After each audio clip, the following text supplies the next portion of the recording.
Судьба приготовила двум влюбленным героям художественного фильма «Любовь без слов». Красавице Гаури и скоромному слуге богача Шанкару много испытаний прежде, чем их любящие сердца смогут быть вместе. Однажды, проезжая по окрестностям родной деревни, местный богатей Раджа Сааб увидел юную красавицу Гаури. Девушка так понравилась ему, что престарелый Раджа решил жениться на ней, прибегнув к хитрости. С предложением о свадьбе богач отправил девушке фото своего молодого слуги Шанкара вместо своего.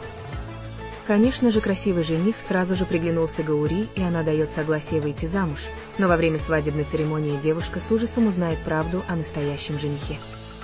Не желая провести оставшуюся жизнь со стариком, Гаури сбегает вместе с Шанкаром.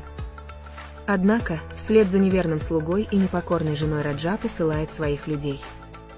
Долгие годы Шанкар терпел обиды и унижения, но ради любви к Гаури он готов на все.